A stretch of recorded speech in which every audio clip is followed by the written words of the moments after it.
Hi, welcome to Parenting Challenging Kids. I'm Dr. Michelle Alden. Today I want to talk to you about the value of what you say about your kids and how you describe their behaviors, and maybe even some of the things that they might be overhearing you say, or maybe you've even said directly to your child or that you think about your child. But first, I just wanted to thank you for subscribing to this channel. And I wanted to let you know that if you're subscribing, then our goal is that every Friday you will get a new episode of Parenting Challenging Kids that will have different tips and ideas and thoughts about parenting kids that have emotional and behavioral problems. Some of these things are based from my book, Parenting Emotionally Distressed Kids. And so I just invite you to get those every week through subscribing. And then a couple of times a month, there's going to be a new segment that will be less edited. Some of the former videos might already seem that way because I just want to make sure that you get all the content that you can. The uncut versions will also have I'll probably be in my car. It'll be shorter and just little things that maybe happen while I'm helping families, hopefully some humorous things and also some serious things. So just make sure you subscribe so you can get all of the content that we have for you, all of the parenting help that we have for you. So today, I especially want to focus on some of the things that you might be thinking about your child, maybe the way that you describe their behaviors. And I want to encourage you to think about those things, and we're just going to kind of talk about it. So in my position that I come in as a parent coach, I'm talking with parents a lot of times when you're really distressed, when you're having a very difficult time. Sometimes it's in the moment, but sometimes it's after something really big has happened. And most of the time I'm talking to parents when they're not, hopefully their kids are not directly right there, because it's pretty raw sometimes. But in general, I think that there's ways that we describe the things that are happening with our kids that I am not finding to be as helpful or useful as they could be. And so I want to encourage you that a lot of these things that are happening with your kids are not necessarily facts, but are just circumstances and are kind of neutral. And there's no clear definition of, what's happening with your kid and that makes them that way. So for example, if you think that your child is selfish or lazy, defiant, these aren't things that are just, those are thoughts that you have about your child based on behaviors, based on what's happened, based on your feelings. And I want to separate those out because it's really critical. Like, we know that there's some things that are happening in your kids' brains that are where maybe they're wired differently, maybe they're not connecting, the cause and the effect of what's happening. And so you have tried maybe a lot of different things like rewards and punishments and motivation and paying them and not paying them and all of the different things, right, in your home. And then maybe you've tried all kinds of other things as far as medication and all of these different things. And so the words that you're using describe all of that, but they're not necessarily really going to be as useful as some other ways to look at what's happening with your child. So some of the most common things that parents will say about their kids, and sometimes to them in the heat of the moment, and especially when your kids are the ones saying things too, maybe to you or about you. But the first one that comes up on the study was that of negative things that people say about their kids or to their kids is stupid, that you're acting stupid, you're lazy, this kid, he's just bad or naughty, defiant, that he has, or is, whatever their diagnosis is, over and over, kind of just, or it's because of this. Also lying. Parents will say, he lies all the time. He's a liar, manipulative. And then some other language around that is, stop, and you're going to end up, not having a good job, or, something future that's going to be bad that's going to happen. You're a disappointment, or just that you're a disappointment. So these are some of the common things that get said. And a lot of them I find describe, in a way, kind of are describing what's happening. So when I ask, like, okay, well, tell me what happens, because telling me that your child he was just acting so defiant, and I'm like, okay, so let's think about what happened and what was that circumstance. And I want to really encourage you to really think about, what happened before and what happened after, because it's part of our job to learn how to help guide our children in the way that they should go. And these are kids that I know are really difficult to guide, right? That's why it's called parenting challenging kids, because it's not working. And what worked with your other kids may not be working now. But our thoughts about what your child is because of these behaviors is really critical. So when you think that, I'm trying to think of one that I had recently that could explain this. Defiant is one that I hear a lot. And so, sometimes we'll say, like, oh, they're just so strong-willed, right? But it's moved more and more to defiant. And then what happens is, that they end up with a diagnosis of defiance, oppositional defiance. So I've heard that a lot too, that, oh, they're just oppositional. And it's not that we don't see that, right? Like, these are kids that when you tell them to do something, their first thing they say is no. Or even when you're saying, here's what we're going to do, and it's supposed to be fun, maybe their first response is, I don't want to, no. And that's very oppositional. It can seem very defiant. So, but that is, again, describing a behavior. It's not really telling us exactly what's going on. And it's not something that you can measure, right? And so a fact is more measurable. How defiant are they? Are they more defiant today than they were yesterday? Are they going to, and is it something that changes? Because we want to kind of separate out the things that aren't going to change and the things that are. And we know that negative response is very typical of some of the other diagnoses that your kids may have, like ADHD, even autism. It's the way their brain is wired, but it has to do with their executive thinking, their executive functioning skills, and those are skills. And so we can use better skills, and it starts kind of with our thought process and our language to help them to develop. Do we want to have a bunch of kids that right now are 10 or 11 years old and are very defiant and oppositional, and then, just continue on that path and not do the skill building that needs to happen, so that when they're 18, 19, 20, when they're 25 and their oppositional defiance is coming through because they have no other skills to know how to deal with that, that's going to have some long-term effects on our society and on your kid's life and in your family. So this is why it's so important to look at these things as skills. If they're lacking motivation, if they are not easy to get to be compliant in your family, rather than saying that they're lazy, or this is the laziest kid I've ever raised, or out of everyone in the family, this kid's the most lazy. This isn't helpful in building those skills. We know that all of those things also have to do with executive functioning, and skills can be rebuilt. So how you look at the problems that you're having are really important. And there's no shame in what you've said, especially if you're talking to your coach or your counselor and you're like, this is what's driving me nuts about this kid. Like, that's totally understandable.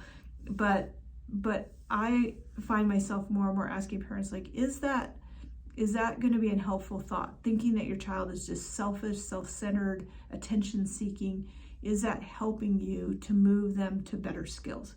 So when you think about some of these things, I do want you to think about the circumstance, but I also want you to know that their brain is wired this way. And so that's what's coming out. And most of the additional diagnosis that your kids are going to get are based on kind of their relationships, the way they're interfacing with other adults, right? That's where that defiance comes in, and that's where that oppositional piece comes in. They don't necessarily get along great with other kids either, but they're not the ones that are making these decisions about, okay, their oppositional defiance. And what does that mean? It's the same thing I feel about when I really look at the avoidance, if your child has avoidance issues, is this something that we really want to slap a label on and then say, well, that's just because they have oppositional defiance? It's like, I can recognize that, or I can see that they're avoidant, right? But we need to work to build those skills so that they can be directed, whether it's from a job or a teacher, or even to learn to be more self-directed. Like they have to learn how to do that. So any of these things, can be legit, as far as play into their diagnosis. But how we approach it makes a big difference. And also just being mad about it, right? Like, because that's kind of the other side of it. I have parents that are like, okay, I understand that this is because the way their brain is wired. What do I do about it, and how do I help them? But there's also, a lot of times if you've been dealing with this day in and day out, you're annoyed and you're frustrated with it too. And it's like, oh, why are you so lazy? Or why are you so oppositional? Or, why are you being so defiant, right? Instead of taking a step back and looking at how we're interacting, what are we asking this child to do, and how can we move this in the right direction? The more times we're able to move things in the right direction, we start to set a different pattern, right? I've been working with a family, for a few months now, and I was just thinking today about when we first started and how that family was like really struggling with everything that was said. Like there was at least 3 of the kids that would just automatically were like, nope, not going to do it, and then it would kind of end up in this battle, like, why aren't you going to do it? Or you have to do it, or trying to force the kids to do it. And through learning like how to wait and how to say, how to come alongside that with connecting language of like, I understand that, you don't want to do this right now, but this is what we're going to do. We're either going to do this or we can do this, and not just giving into the defiant piece of it or excusing it, but coming up with some solutions. And a lot of it includes just being patient and waiting and realizing that it's they're processing, that it may take them a little bit longer to process what you're telling them, and while they're processing, some kids will say what, they'll ask a question. Some kids will say I don't know when they have slow processing, and I'm seeing more and more kids that their first thing that they'll say or do is kind of that negative, like, nope, not going to do it. And then it's like we wait, and it's like, what are you waiting for? It's like, just waiting for you because I can't do this without you. Or even giving, we can give some different options too. It's like, I can help you if we go do it right now, but if you wait, I'm going to go work on this, and then you'll have to do that on your own. But we can't play our game until we get this done, so just being really clear. And I think that a lot of times if our mind isn't clear about what we're doing, then we tend to really struggle in holding those boundaries, because we're thinking, well, it's, they can't do it. They can't do it because they have this avoidance issue, or they can't do it because, or they're not going to do it because they're just always defiant and I can never get them to do it. And some of that, you're kind of speaking into all of that we don't want to speak into. We want to encourage our kids to move down a path that is going to be healthy and good for them. And we have to do that by really helping them sometimes every single step of the way, and until they can start to get some momentum. So that same family I was talking about, at first it was honestly like every single thing throughout the day was kind of met with that. Now we go several hours into the schedule without having an issue as long as we kind of stay on this path of being connecting and encouraging. There's still some times when we have to say, listen, we're going to go do this. Do you want me to help you, or can you do it on your own? And kind of promoting that. But it had to really start with the parents' way of looking at it. And it's still a process. I mean, it's always going to be a process, our thinking and what we attribute to it. Because if you're worn out and you're frustrated and you're kind of burned out from everything that you've been trying to do with these kids, you have these thoughts and you have those feelings, and those feelings are coming from these thoughts. So changing the way you think, and this is not just being positive, right? It's not like, okay, well, I'm only going to think good things about my kid. Instead of thinking that they're lazy, I'm going to think, they're strong-willed, or they're whatever it is, right? This isn't about just exchanging a bad thought or a thought that's not useful for a good thought or a positive thought instead of a negative thought. I want to encourage you to think about what would be useful, like what is going to help right now. How do we get down this path? How are we going to be able to do this today? And that's going to change. And so this is where it causes with parent staff to have some flexibility, but to also have a lot of tools in your tool bag. Sometimes we have really black and white thinking about, like, well, I tried this and it worked at first and then it didn't work. It's like, right, because we have more than one tool. If all we have is a hammer, then every problem is going to be a nail. And if all we have is we know that we want to have them to have respect, then everything's going to look like it's disrespectful or defiant. And so we want to come around this in a different way. It's like, okay, I can see, and a lot of times with defiant kids, I'll tell them, with oppositional defiance, I love to say, I know you don't want to do this, but here's what we're going to do. So it's using, some other language. It's like, and then just being okay with waiting for a minute while their brain kind of catches up with, like, oh, wait, I do want to have that snack, so I guess I better go get this done, right? And sometimes we have to calm their levels down before they can do that. So rather than saying that your child is, just throwing a fit because they didn't get their way or whatever it is, it's like, that's not as helpful as looking at it like they're dysregulated and I need to do what I can to help them to get themselves calm, and then we can move forward. So it does take more brain power on our parts as the adults, but that's what really has to happen, because it really isn't going to help your relationship with your child or help you in helping them to develop if your brain is telling you that they're manipulative, that they're lying, that they're selfish, that they're they won't do what you're telling them to do, that they're defiant, that they're all of this, it's just not as helpful as thinking about what's going on with this child and how can I get them to move from this reactive part of their brain into a more functioning part.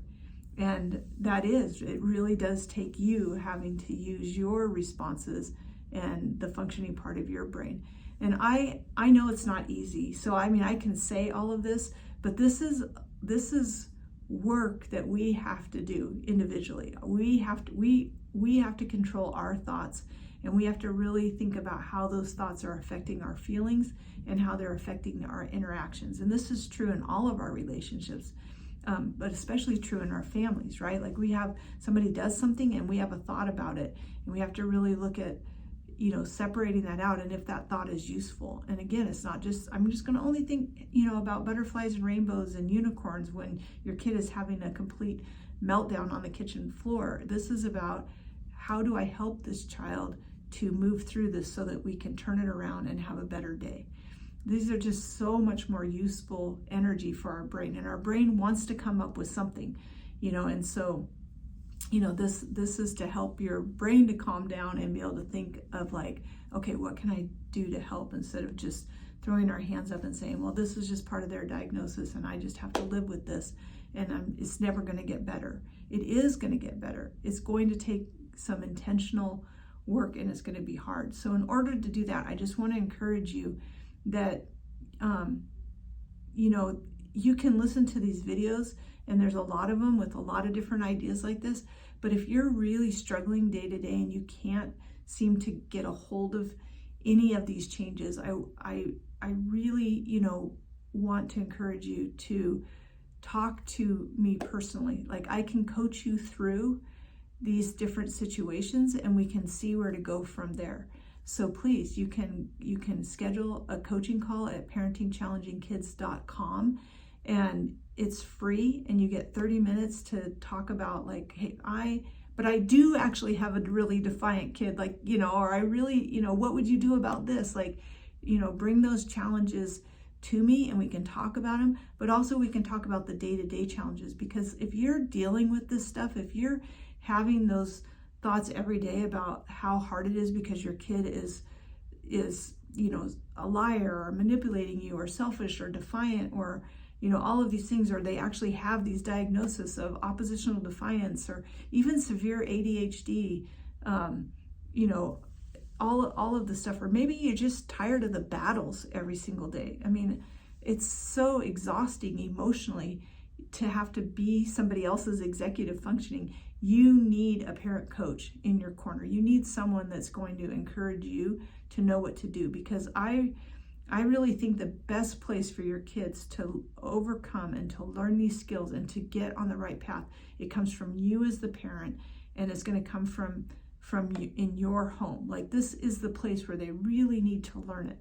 And from there, we know that we have teams of people that can help them learn that in other places. But if they can learn these skills at home, it's really going to work out great, so don't be afraid to